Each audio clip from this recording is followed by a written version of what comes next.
In this episode, we're going to continue to explore text and different text effects. I have a series of text on my page, and we're going to go through and apply different effects and styles to see what they look like and what the different options are for customizing these effects. So I'm going to select my first text box, and I'm going to go over to Effects. My right panel is going to open with a whole bunch of different styles that I can apply. Now, if you don't see effects, then just click on the arrow so that you can see more, and that will open up the panel on your right side so that you can see more options that are available. Right now, I don't have any style applied. It says none, but next to it is shadow. I'm going to select shadow.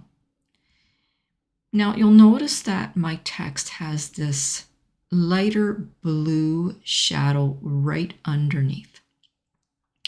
The first thing I'm going to do is I'm going to come down to this color chooser and I'm going to change the color. Now, these options that we're seeing here are not available on all of the different effects. So you might not see all of these options.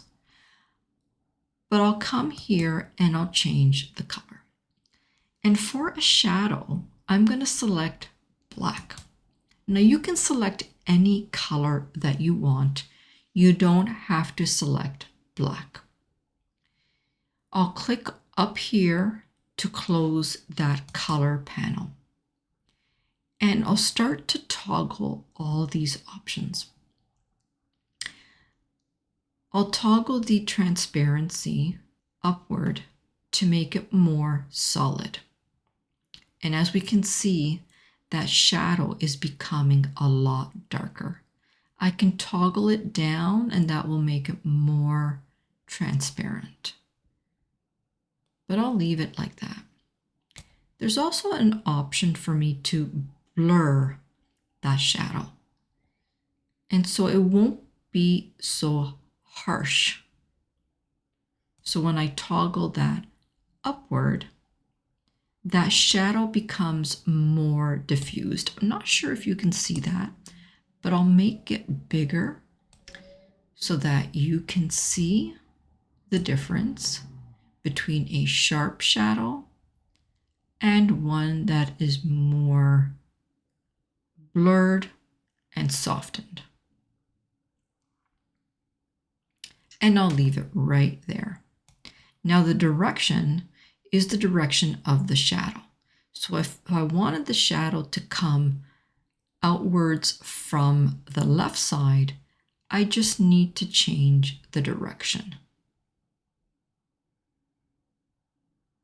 And the offset is the distance between the shadow and my typed text. So if I increase the shadow, it will move further away from my text. Let's go to the next text, which is lift. And next to shadow is the effect lift. I'll click on lift. Now you'll notice that there's only one option here for intensity. And when we increase that slider, we notice that there's a little bit of a shadow in the same color as the text. Let's change the color of the text so that you can see what happens.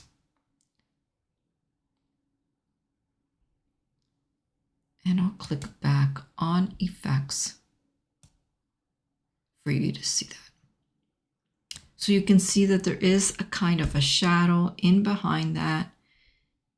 There's really not much of a difference in terms of the regular text as opposed to lift. It's a very gentle effect. The next text is hollow. This is hollow right here.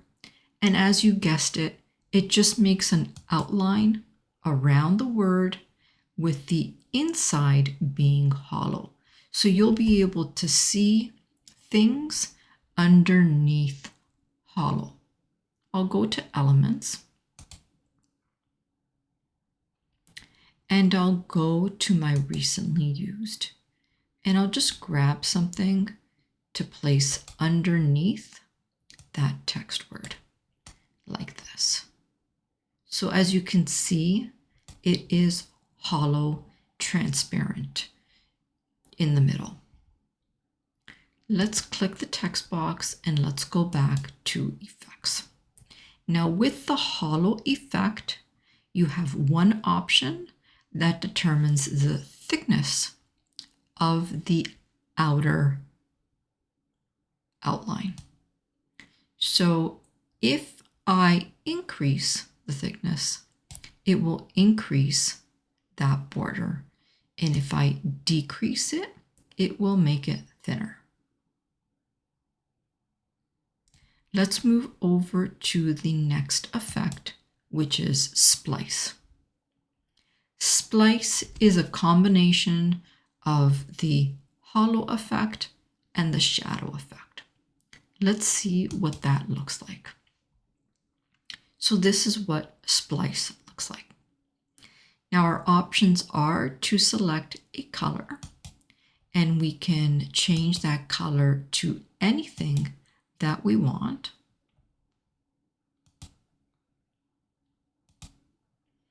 We can determine the direction of that shadow in behind. We can determine the offset.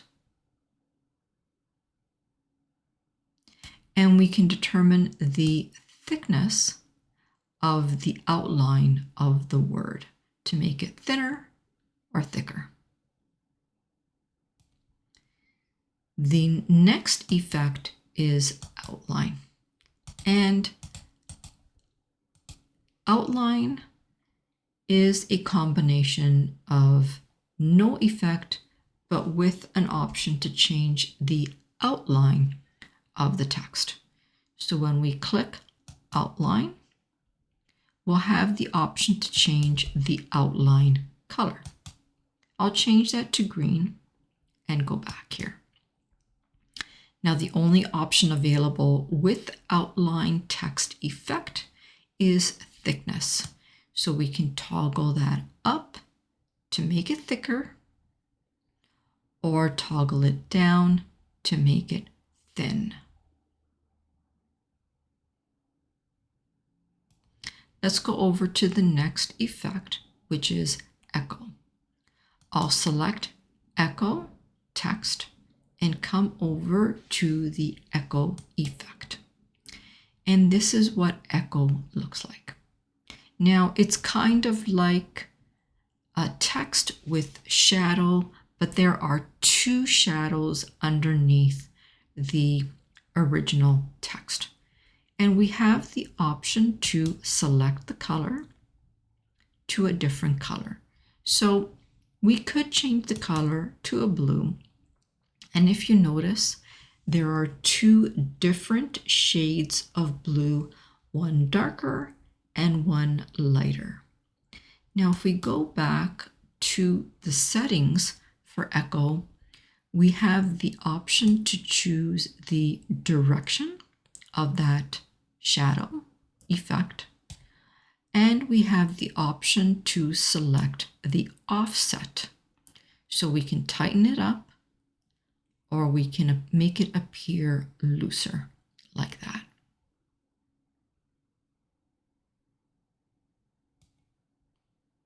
Let's move on to the next effect, which is glitch. Now with glitch, we only have two options. Underneath the main text, we're going to notice this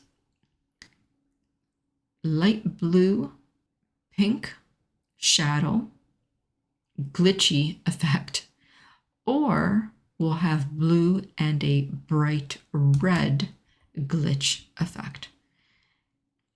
Again, with this one, we have the option to choose the direction of that glitch and the offset of the glitch.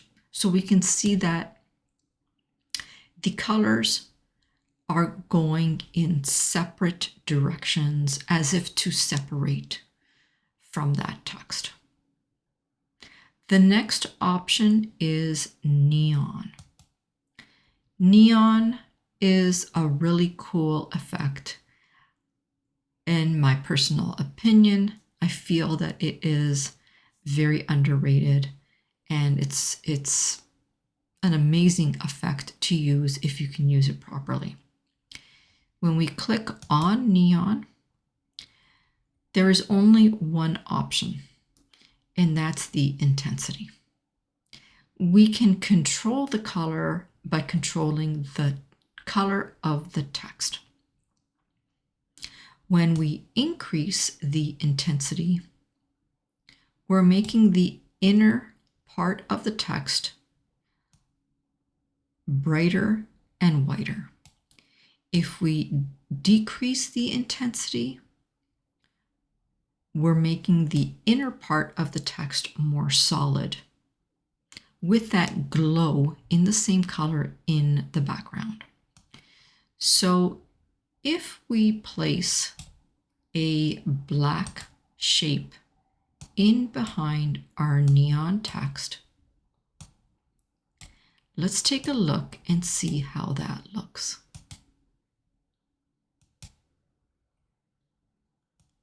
So what do you think? Okay. Moving on to the next option, which is background. I'll go back into effects and I'll choose the background option. Now with background option, we have the option to choose color, and I'm going to leave that yellow background. We have the option to make that background more transparent. We can reduce the spread of that background, and we can decrease the roundness and make it more square. And that's the background effect. I'll select curve. And not a lot of people know that curve is here. Now, with curve, you can combine this with other styles. So I'll apply the background effect again, and I'll reduce the roundness and the spread, and I'll apply the curved effect. Now with the curved effect, we can decrease the curve, and we can make the text curve in the opposite direction.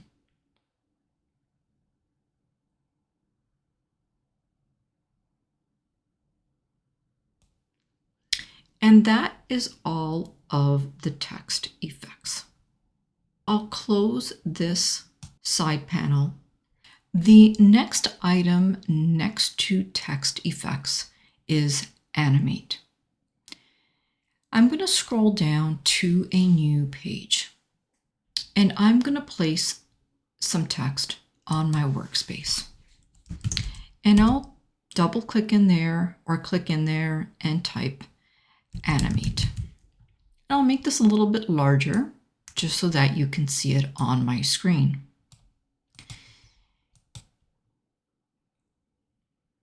Now that I've got my text box selected, I'm going to scroll up to animate, and that will open up my right panel. Surprise! Now in my right panel, I have the option to animate a page, and I also have the option to animate text. We're going to focus on animating text in this session, and we'll come back to page animations later on. If we look just underneath text, we will see an option to appear on click, which is a presentation settings. If you toggle this icon on, what will happen is that your animation will not appear until you click on your desktop.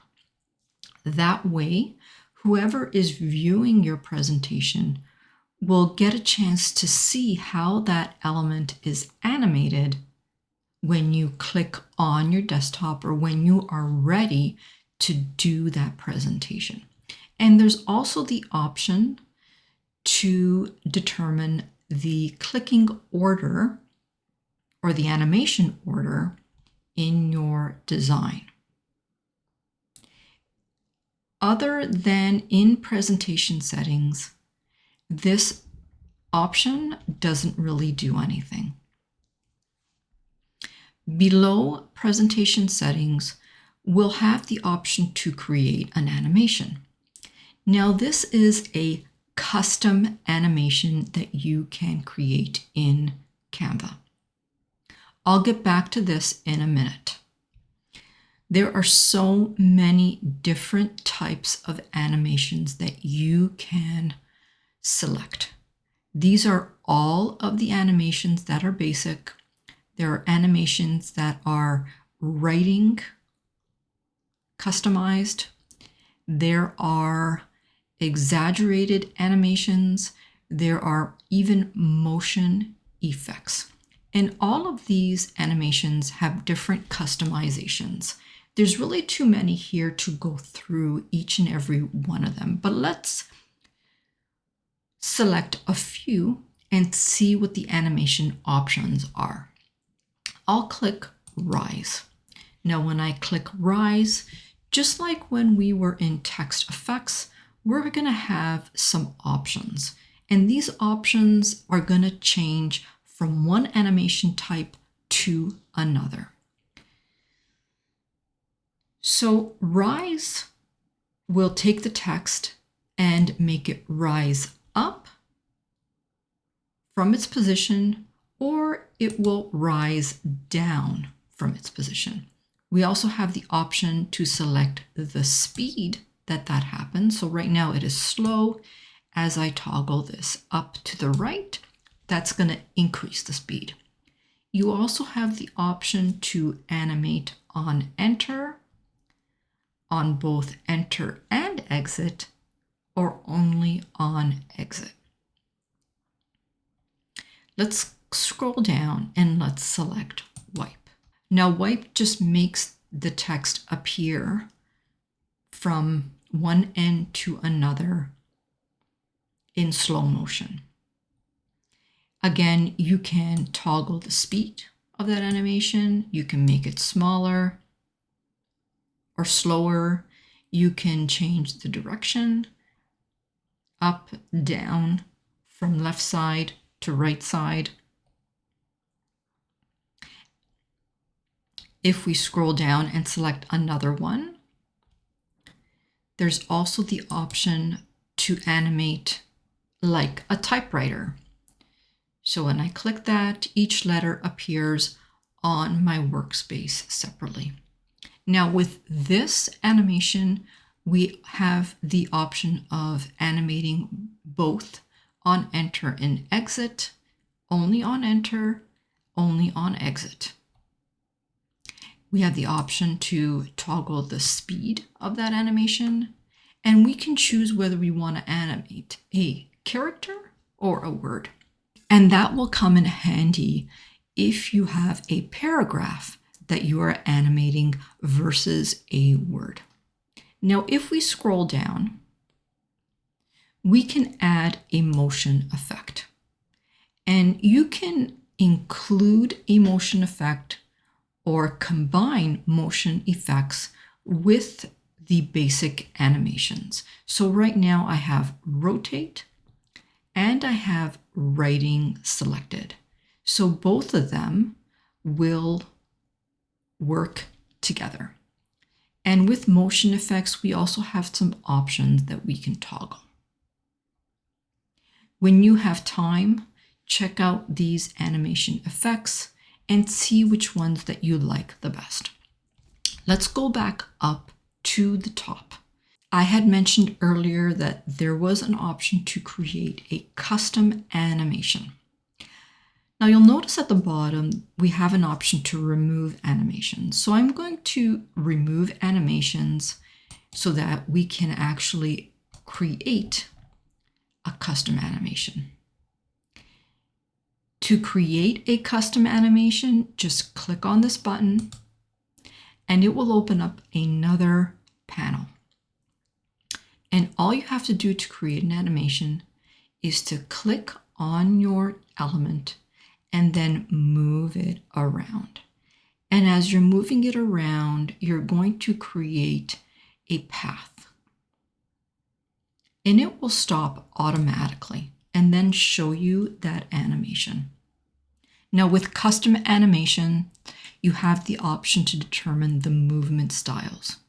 You can maintain the original path. You can make it more smooth, or you can make it more steady. You can also determine the speed of that animation if you like. And at the bottom, don't forget to say done when you are done creating that animation, and that will save it. Now, if you don't like that animation that you created, you can delete the path and start all over again. I'm going to delete the path and I'm going to go back to animate. I'll also close this animation panel. Let's go back up to this floating toolbar or the toolbar. We've gone over effects, we've gone over animate, we've gone over part of position. Let's go back and talk about position layers.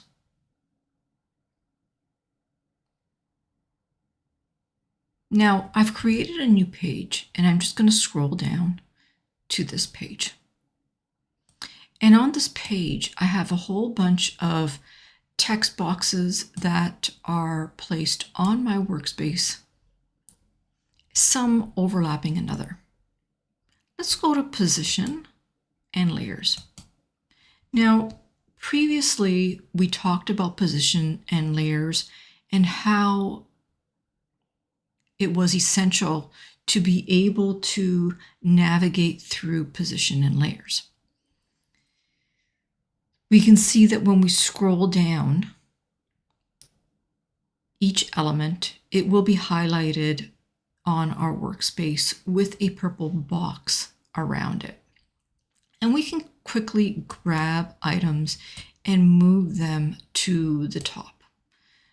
We can select multiple items by either clicking our cursor and scrolling over multiple items. We can also do this in the position layers tabs as well.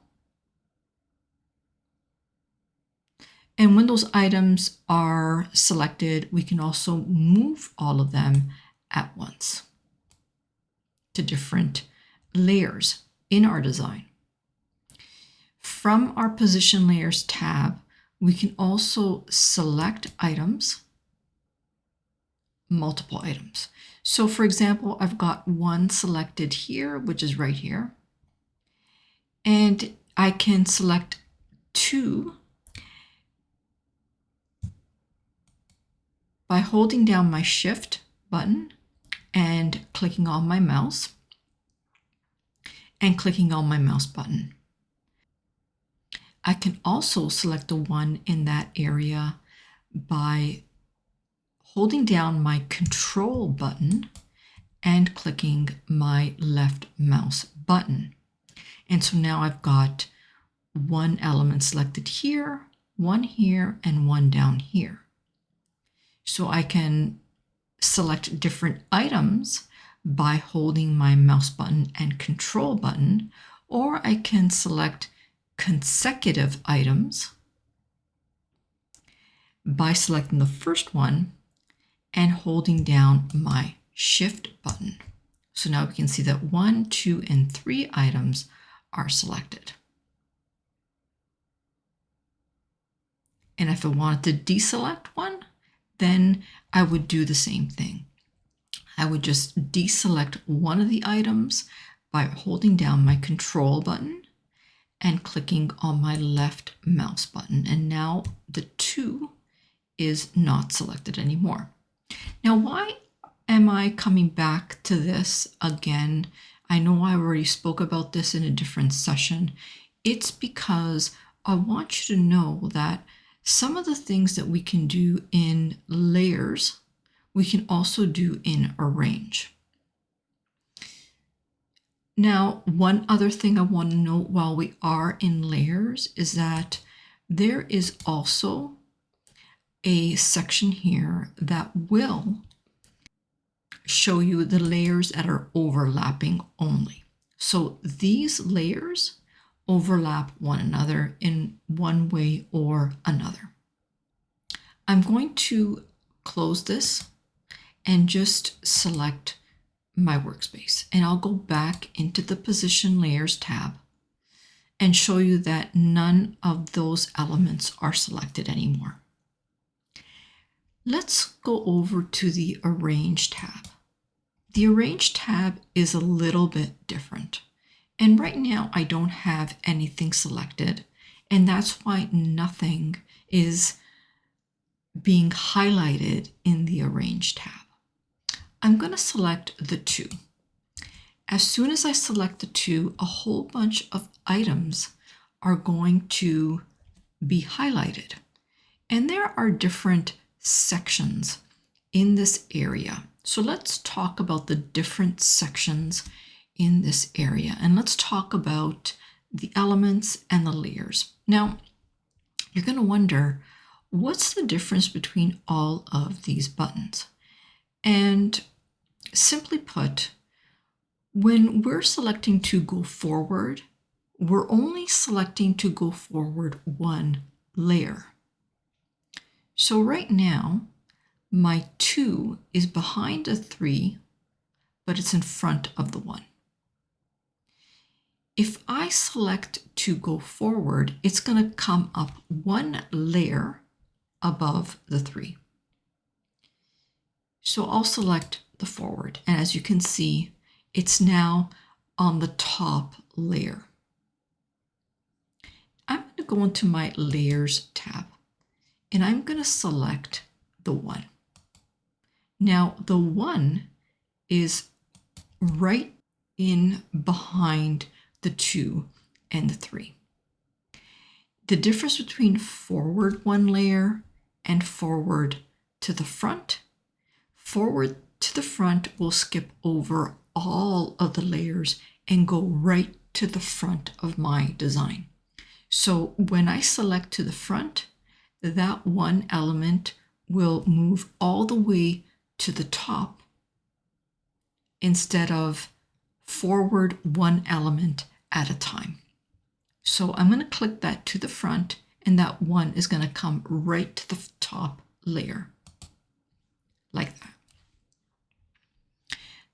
It's the same for backward. If I select backward one layer, it'll just go backward one layer. If I select to the back, it's going to go all the way to the back as my first layer on my workspace. Now this section down below here works a little bit differently. You can select multiple items and align them. Now when you align them, you're aligning them to the page. So I've got the 1 selected, and when I select Align to the top, it's going to take that element and it's going to align it to the top of my page, like that.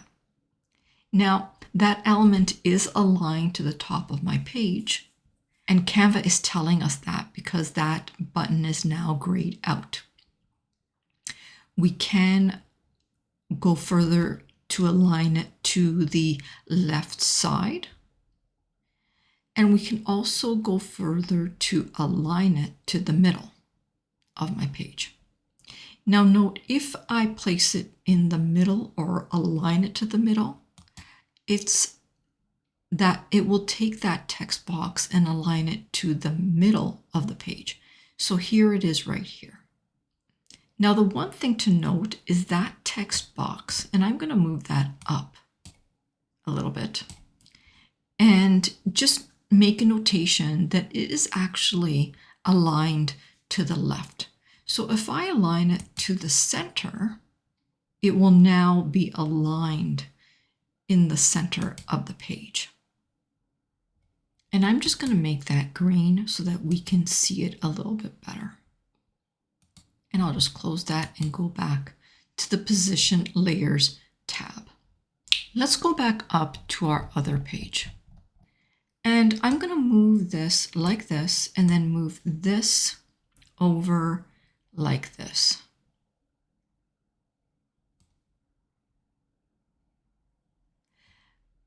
I'm going to select all three of these text boxes, and I'm going to go back into the Position and Arrange tab.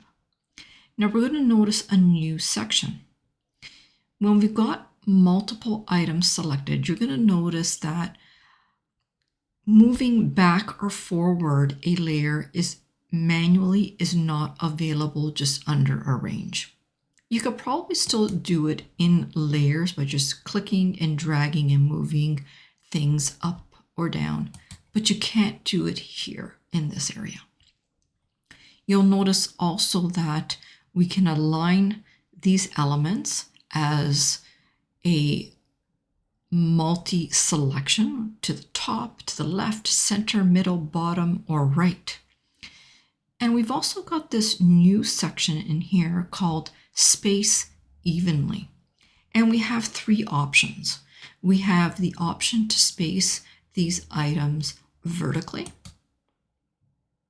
Now, what that did is it took the first text box and the second text box and put that middle one in the middle.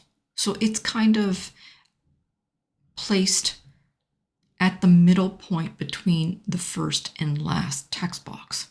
So it really doesn't look evenly spaced out, I know. But let's go to spacing out the text boxes horizontally, and let's see what that does. And so you'll notice now that they are evenly spaced out horizontally with the same amount of space between these two boxes and these two boxes. Let's try something else. There's another option here called Tidy Up. And I bet that's going to tidy up everything and have it spaced evenly, both horizontally and vertically. So let's see if it does it. Ooh, look at that, yay! Okay, and that's what Tidy Up does. It will take the first and last text box and it'll even out the spacing both vertically and horizontally. And that is such a great feature, especially if you are creating planners or digital products and you want things spaced out evenly. Now, we're going to scroll down and there is this section here for advanced settings. And I'm afraid to say that for text, this really isn't, a feature that would work well with text. When you're modifying the width and the height, you're basically modifying the width of that text box. It's not going to increase the font size or the text size. So it's, really not a feature that is valuable in my opinion. I think this is more used for photos and images and maybe for some graphic elements. Now, there is the option down here to rotate text though.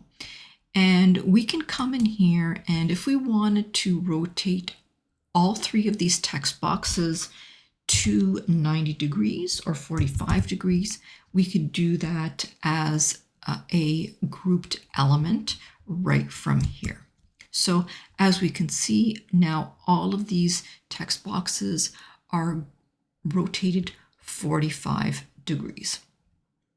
And that's a great feature to have so that your rotating elements, no matter what elements are selected, all by the same degree.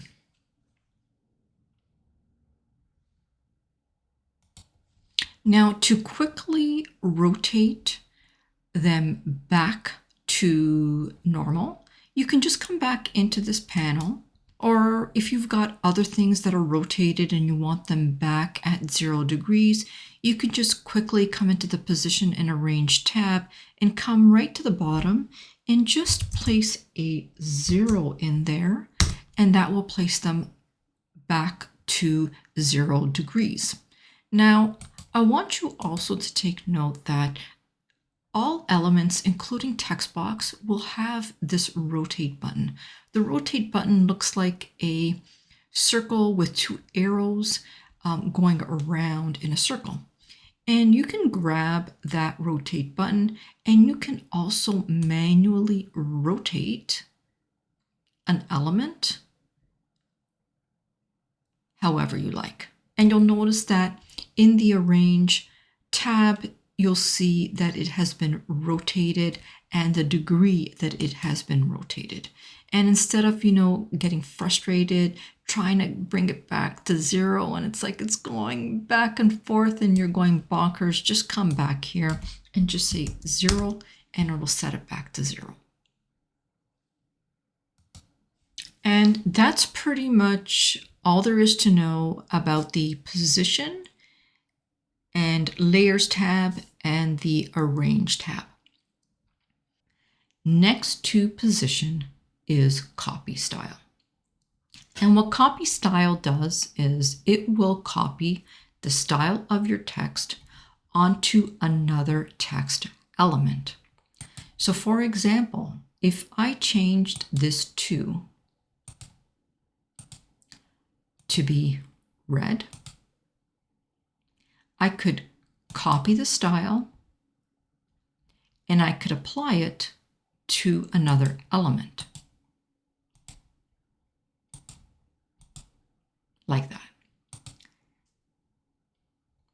You can also apply it to several elements.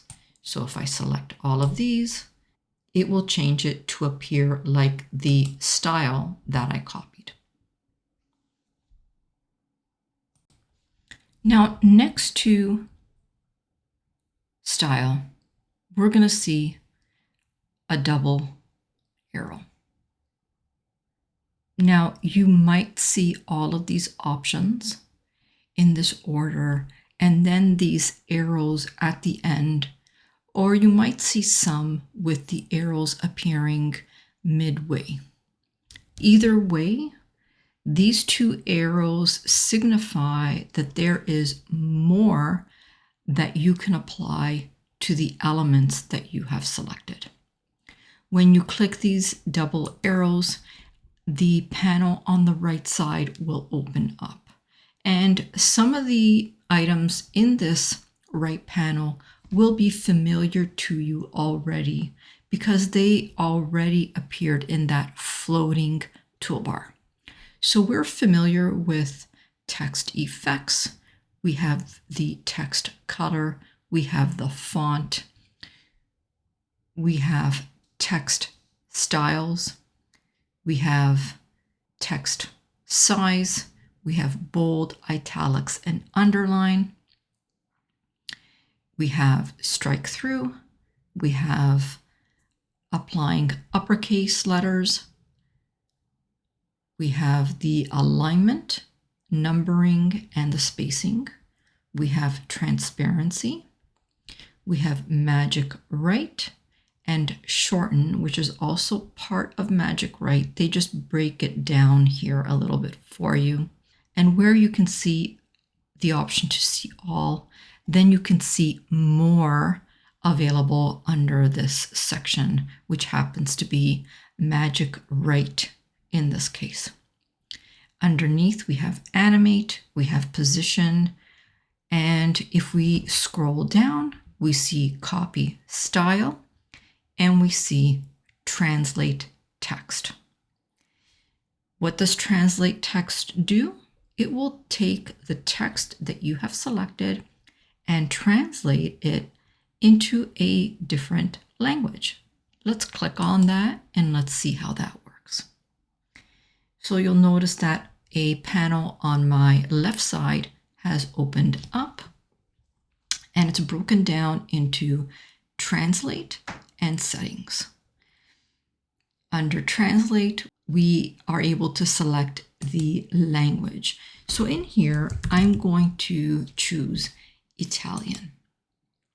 Now we can also select the tone of voice, but in this case, it's only one word. If we were translating a paragraph, it would make more sense to choose the tone, whether you wanted original or professional, friendly.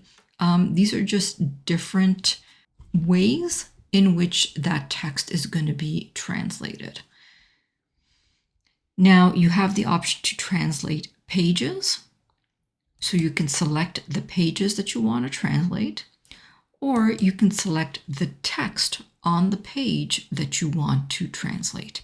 And you can select one text element, 2, 3, however many you want. Now, before I click this purple button down here to translate the text, let's go back up to Settings and see what's available there.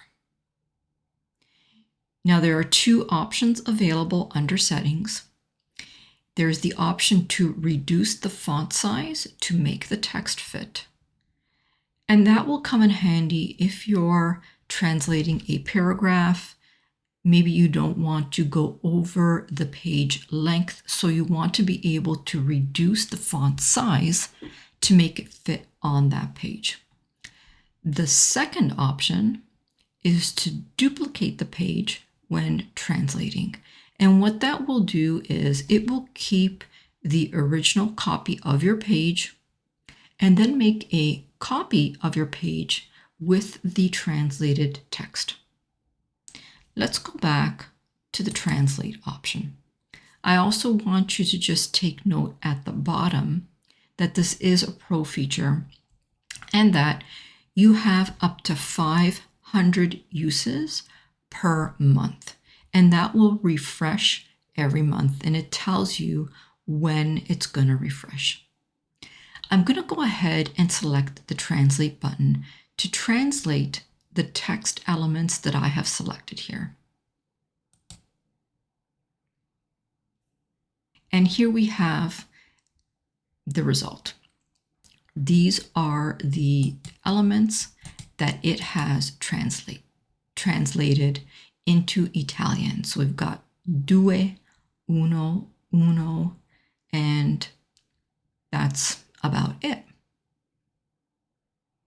So that is how the Translate text feature works. I've taken the opportunity to arrange the text elements and place them with a left alignment and align them towards the left side of the page. Now, when we select a text box, you're going to notice a floating toolbar right above the element right here. And you'll also notice some tools below the elements that you have selected. They'll be surrounded around the element that you have chosen. Now, this X allows you to click it and move that element around. This button here allows us to rotate text. It's like two arrows in a circle that is one after another. Now, if we look above, we'll also see a comment button. We can also duplicate the text. We can garbage can to delete it. And there'll also be these 3 dots for more. When we click on that, we're going to get a menu with more options. Now we'll have the option to copy this element, which is the same as duplicating the element. We can copy the style like we did on that menu bar or toolbar. We can, if we've copied that element, we can paste it. We can duplicate it. We can delete it. Align page is similar to the items that we had under position and arrange. Underneath align page, we'll have show timing. We're going to get into show timing a little later on in another session. We'll notice also that there'll be the option to comment. So you'll notice that some of these options repeat over and over and over again, like they would in Microsoft Word or Publisher or any other type of software. Sometimes options that are available will be available from different menus and places. There's also the option to link. Linking is if you want to attach a hyperlink to the element that you have selected.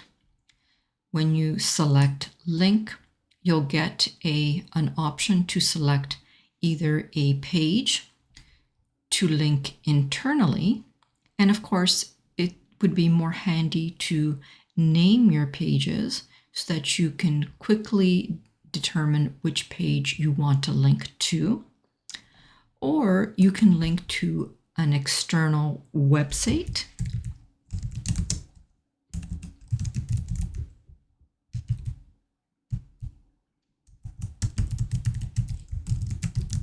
Like this. And once you're done, you can just say done. And that will link that website to the number or the text box. Now you can link to other things as well. We'll go through that as we explore different elements like shapes and lines, images, and so on. Now there's also the option for a display mode. You can display it as a link, or if you are linking to an external video like a YouTube video, you can also embed that video in your design.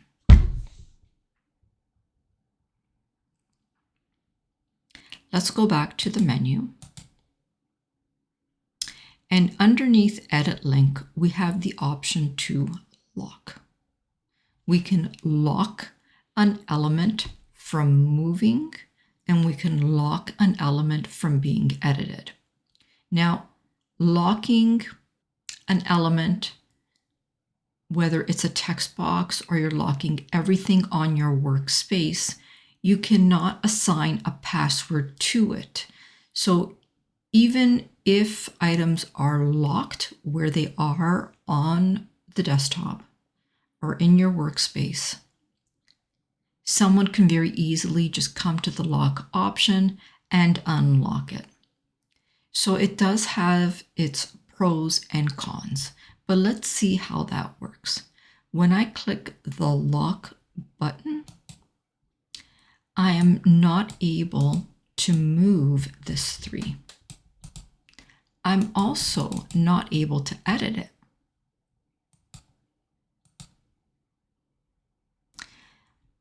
In order to edit it, I have to unlock it.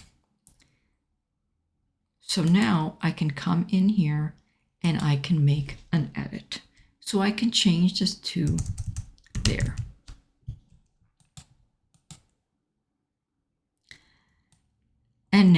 it is unlocked and editable. Let's go back to the menu and let's choose the other option, which is lock position only.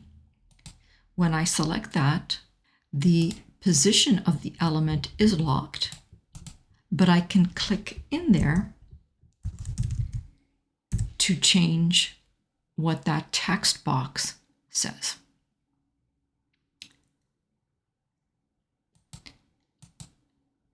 And now to unlock it, I have to click it again to access other options. And you might have to click it twice because now it's locked. So now it's totally unlocked. So let's click those three dots again and see what's next. After lock, we have alternative text. Sometimes alternative text is referred to alt text. And what alt text is it is text that's assigned to words or images, photos or graphics that explains what that image is for screen readers. This is one way to make your projects more accessible for people with disabilities and for people who cannot read on their own. So if they're using an automation to read for them, then that screen reader will tell them if there is an image on their desktop and what that image is about. So in this case, if you want to assign alt text, you could say that this is a text box with the word 3. Or if you have an image of a dog, you can say dog standing beside its owner. And that will be enough to let the person who is hearing the screen reader know what that image is about. Now the option underneath alternate text is translate text, and we've already reviewed how to use translate text. When we selected the double arrow, it was down here. So you can see that items are repeating a little bit and are available from different options in Canva. Now, the final thing that I want to review is the fact that we do have the option to rotate text. So if we wanted to put a text box on its side, we would be able to do that like this. Now we also have the option to press enter at each letter interval so that letters can be placed one after another vertically. Now, of course, if you're doing something like this, you may want to tighten up the line spacing so that the letters are not so far away. Now, I know you can't see that, so I'm going to make it a little bit larger.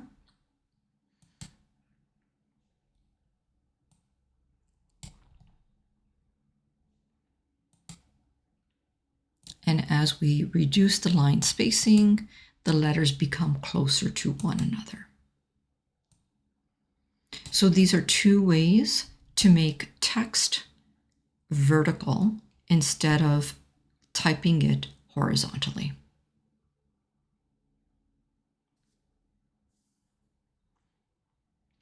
And that's all about text animations, text effects. In the next session, we're going to learn about shapes and lines and the different things that we can do with them.